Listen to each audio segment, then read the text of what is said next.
لا حول ولا قوة إلا بالله العلي العظيم. أعوذ بالله السميع العليم من الشيطان اللعين الرجيم. بسم الله الرحمن الرحيم. الحمد لله رب العالمين.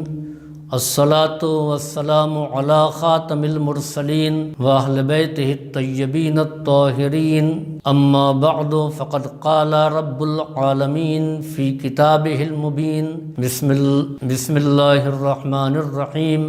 وعلى الله فلیتوکل المؤمنون. شیعہ زاداری چینل کے ناظرین کی خدمت میں سلام عرض ہے. آج توکل علی اللہ کی دوسری قسط ہے جو آپ کے سامنے پیش ہے. صاحبان ایمان کی نشانی اور پہچان یہ ہے کہ وہ اللہ پر توکل کرتے ہیں، اللہ پر بھروسہ کرتے ہیں. پہلی بات یہ ہے کہ ہم یہ جانیں کہ توکل کہتے کسے ہیں، توکل کے معنی کیا ہے. اس سلسلے میں دو نظریات ہیں. بعض لوگ اس خیال کے ہیں کہ ہم کو کچھ کرنا نہیں ہے، جو کچھ بھی ہے وہ اللہ پر اعتماد کرنا ہے. وہ ہاتھ پر ہاتھ رکھ کر کے بیٹھے رہتے ہیں اور وہ کہتے ہیں کہ جب خدا نے وعدہ کیا ہے تو خدا ہی جو ہے وہ وسائل کو بھی فراہم کرے گا، ہم کو کچھ کرنے کی ضرورت نہیں ہے. اور دوسرے ایسے بے دین افراد بھی ہیں کہ جو یہ کہتے ہیں کہ جب ہمارے پاس طاقت ہے، ہمارے پاس قوت ہے، ہمارے پاس وسائل ہیں تو ہم کو دعا کرنے کی کیا ضرورت ہے اور خدا سے کہنے کی کیا ضرورت ہے. جیب میں ہمارے پاس پیسہ ہے، ہم کو مکان بنوانا ہے تو بنوا لیں گے.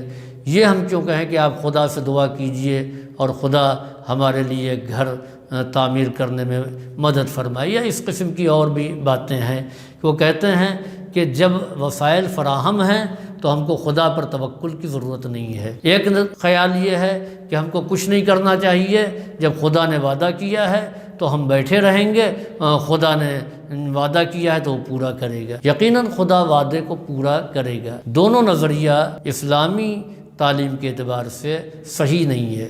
نہ یہ کہ ہاتھ پر ہاتھ رکھ کر کے ہم بیٹھے رہیں اور ہم کچھ نہ کریں، نہ رزق کی تلاش میں جائیں، نہ اسباب حیات کو فراہم کریں، تو یہ بھی غلط ہے. اور یہ کہ ہم صرف مادی اسباب پر اتنا بھروسہ کر لیں تو اب کہ اللہ کوئی چیز ہی نہیں ہے، خدا کوئی طاقت ہی نہیں ہے، اس پر توکل کرنے کی ضرورت نہیں ہے، یہ بھی بالکل غلط ہے.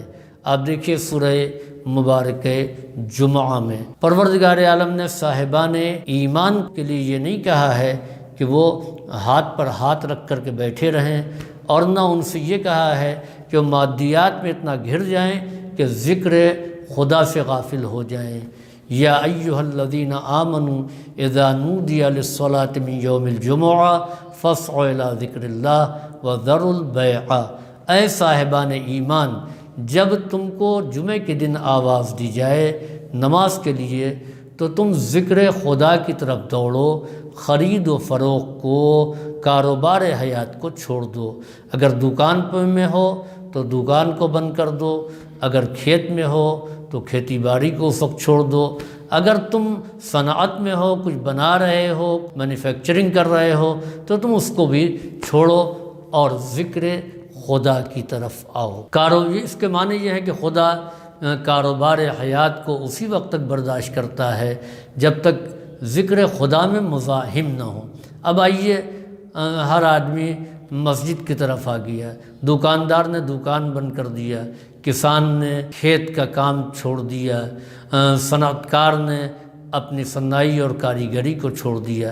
ایسے میں کچھ وہ لوگ بھی ہوتے ہیں جن کا خدا پر توکل نہیں ہوتا. وہ سوچتے ہیں کہ سب کی تو دکانیں بند ہیں، عبد الرحمن بھی گئے، محمد عباس بھی گئے اور فلاں بھی گئے، سب کی دکانیں بند ہیں، اگر ہم دکان کھولے رہیں گے تو جتنے گراہک ہیں وہ ہمارے پاس آئیں گے، لہٰذا ہم 1 گھنٹے میں بہت زیادہ بکری کر لیں گے. عزیزوں، یہی ہے اللہ پر توکل نہ کرنا.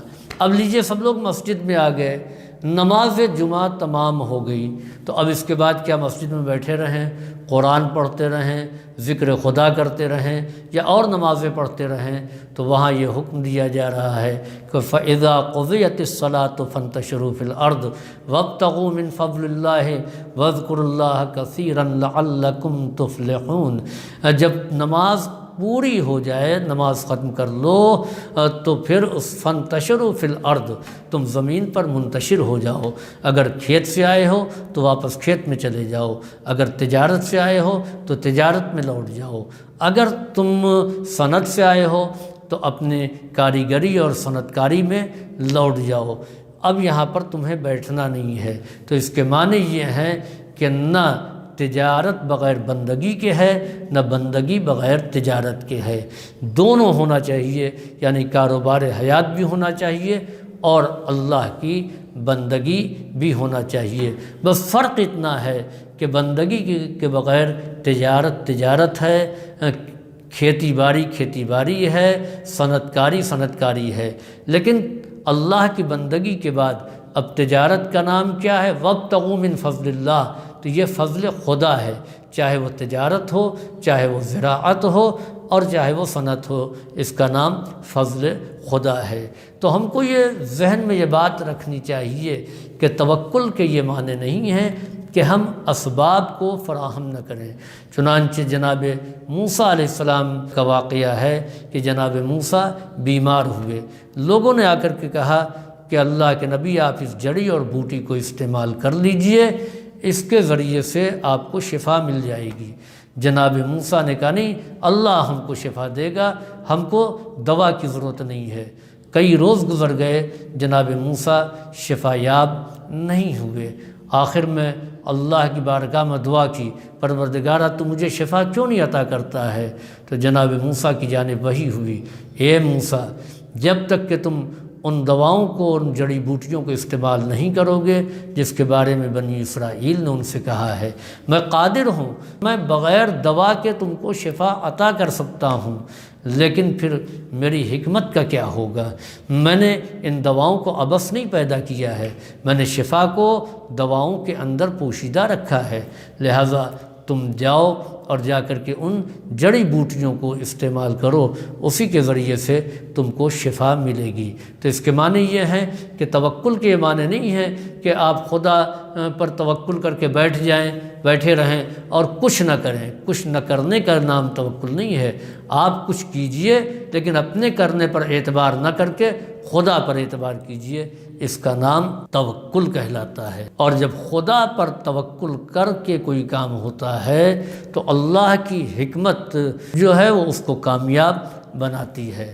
چنانچہ بو علی سینا جو بہت بڑے حکیم تھے، ان کا واقعہ یہ ہے کہ بو علی سینا کے یہاں ایک مریض لایا گیا، اور وہ مریض ایسا تھا کہ جس کی عادتیں خراب ہو چکی تھیں، جس کا دل ٹھیک طریقے سے کام نہیں کر رہا تھا، گردے خراب تھے، پھیپھڑے خراب تھے۔